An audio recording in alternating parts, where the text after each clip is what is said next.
Hello student, आज हम पढ़ेंगे राष्ट्र के श्रृंगार। राष्ट्र के श्रृंगार इसके कवि श्री कृष्ण सरल हैं। श्री कृष्ण का संपूर्ण काव्य राष्ट्रीयता की भावना से ओतप्रोत है। श्री कृष्ण सरल भारतीय नवयुवकों को जगाते हुए ने जागरूक करते हुए कहते हैं कि हमें इस देश की स्वतंत्रता जो मिली है ये बहुत कीमतों के बाद, बहुत मुश्किलों के बाद, हमें बहुत बड़ी कीमत चुकाने के बाद मिली है। तो इस देश की स्वतंत्रता को बनाए रखने का जो भार है वो इस देश के निवासियों के ऊपर है। इसलिए इस देश के जो नवयुवा हैं वे नवयुवा देश की स्वतंत्रता पर किसी भी कीमत पर आँच न आने दें। देश की संपूर्ण समृद्धि का भवन शहीदों के उत्सर्ग की नींव पर खड़ा है। देश की संस्कृति और देश की रक्षा का दायित्व भारतीयों के ऊपर ही है। इसलिए भारतीयों को हमेशा सजग और तत्पर रहना चाहिए।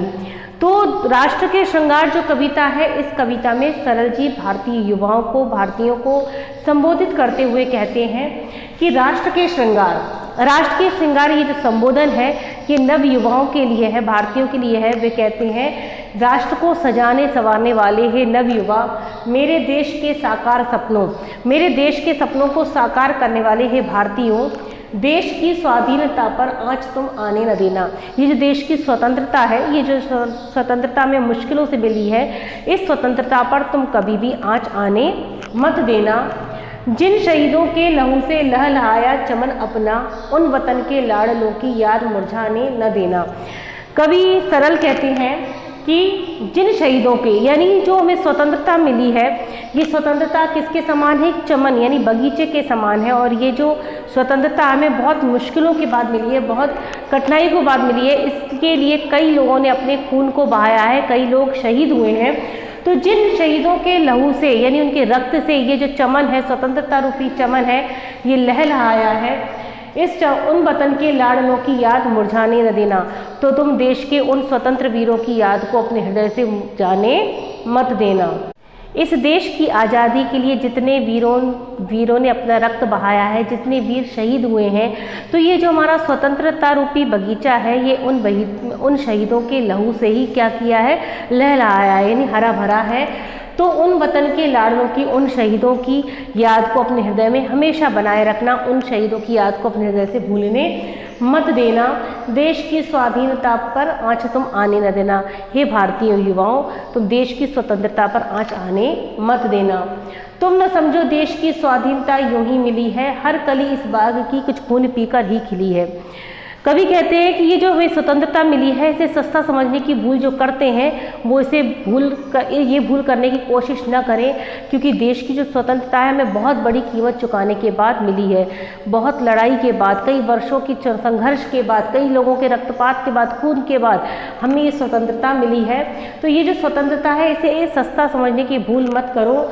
तो ये जो तुम न समझो देश की स्वाधीनता यानी स्वतंत्रता हमें ऐसे ही आसानी से मिल गई है, हर कली इस बाग की कुछ खून पीकर ही खिली है। ये देश की स्वतंत्रता रूपी चमन है, बगीचा है, इसमें खिलने वाली जो कलियां हैं यानी हम और तुम, ये हर कली इस बाग की कुछ खून पीकर ही खिली है। यानी हम तुम जो आज स्वतंत्र हैं, आज़ाद हैं, उन शहीदों की बदौलत ही हैं। तो स्वतंत्रता रूपी बगीचे में जो कली है वो हर शहीद के खून को पीकर ही बड़ी हुई है। मस्त सौरभ या जो रंग फूलों को मिला है, यह शहीदों के उबलते खून का ही सिलसिला है।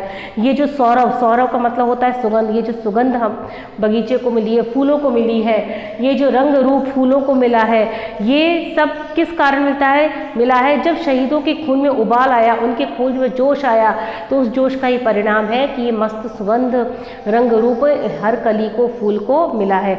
यानी आज हम जो आज़ाद हैं, ये आज़ादी उन शहीदों के उबलते खून का ही सिलसिला थी। पिच गए वे नींव में दीवार के नीचे खड़े हैं, महल अपनी शहीदों की छातियों पर ही खड़े हैं। ये जो हमारे स्वतंत्रता रूपी इमारतें हैं, भवन है, ये सब किसके ऊपर बने हैं? शहीदों के ऊपर ही बने हैं, शहीदों की छातियों के ऊपर ही बने हैं। जैसे नींव का पत्थर इमारत को स्थायित्व देने के लिए नींव के नीचे गड़ जाता है, चुपचाप से बलिदान हो जाता है, उसी प्रकार से इस देश की स्वतंत्रता को पाने के लिए कई वीरों ने अपना बलिदान दिया है, कई लोग शहीद हुए हैं जो नींव के पत्थर की भांति हैं, और हमारे महल उन शहीदों की छातियों पर ही खड़े हुए हैं। नींव के पत्थर तुम्हें सौगंध अपनी दे रहे हैं, जो धरोहर दी तुम्हें वह हाथ से जाने लगना। तो ये जो नींव के पत्थर हैं यानी जो शहीद हैं वे हमें सौगंध दे रहे हैं कि जो धरोहर दी उन्होंने, जो धरोहर जो विरासत हमें दी है उस विरासत को हमें हाथ से जाने नहीं देना है। जो संपत्ति उन्होंने हमें दी है उस संपत्ति को हमें खोने नहीं देना है। और ये संपत्ति है स्वतंत्रता, यानी हमें स्वतंत्रता को अपने हाथ से जाने नहीं देना है। देश की स्वाधीनता पर आंच तुम आने न देना। हे भारतीयों, तुम देश की स्वतंत्रता को बनाए रखना, उस पर किसी भी कीमत पर दुश्मनों को मंडराने मत देना। देश के भूगोल पर जब भेड़िए ललचा रहे हों, देश के इतिहास को जब देशद्रोही खा रहे हों। अब यहाँ पर कवि बात करता है कि देश के भूगोल पर यानी देश की जमीन को हड़पने के लिए जो सीमाओं पर भेड़िए रूपी जो दुश्मन है वो ललचा रहे हैं। देश की सीमा को हड़पने के लिए, इसकी ज़मीन को हड़पने के लिए जो दुश्मन रूपी भेड़िए हैं वो ललचा रहे हैं। और देश के इतिहास को जब देशद्रोही खा रहे हैं और देश के अंदर रहने वाले जो गद्दार हैं वो देश के इतिहास से क्या कर रहे हैं, छेड़छाड़ कर रहे हैं। देश के का कल्याण गहरी से किया जब भर रहा हो, जहाँ देश को उन्नति के पथ पर होना चाहिए, विकास के पथ पर होना चाहिए, वहाँ देश का पतन हो रहा है, उसका विनाश हो रहा है। तो अपने को इस दिशा में देखकर जो देश है वो क्या कर रहा है, सिसकियाँ भर रहा है। तो देश के निर्माण को जब धन से डटकर चट रहा हो और जहाँ देश का निर्माण होना चाहिए, नई नई इसमें चीज़ें होनी चाहिए, वहाँ पर क्या हो रहा है, ध्वंस हो रहा है, उसका विनाश हो रहा है। तो ऐसे समय में आग यौवन के धनी तुम खिड़कियों के शीशे न तोड़ो। यहाँ पर आग यौवन के धनी भारतीयों को कहा गया है कि उनके अंदर क्या है, यौवन रूपी आग है। तो आग यौवन के धनी तुम यूं ही हर किसी बात पर उपद्रव मत करो, दंगा फसाद मत करो, बल्कि भेड़ियों के दांत तोड़ो, गर्दनें उनकी मरोड़ो। जो दुश्मन रूपी भेड़िए हैं उनके दांत को ही नहीं तोड़ दो बल्कि उनकी गर्दनों को भी मरोड़ दो, यानी उनको मौत की शैया पर सुला दो। जो विरासत में मिला वह खून तुमसे कह रहा है, सिंह की खेती किसी सियार को खाने न देना।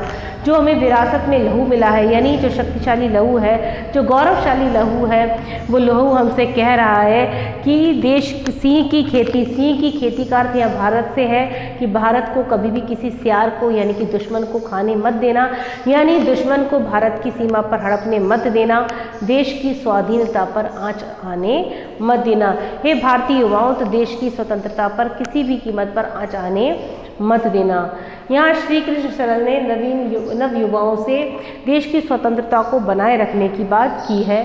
इसका शेष भाग हम अगले इसमें देखेंगे।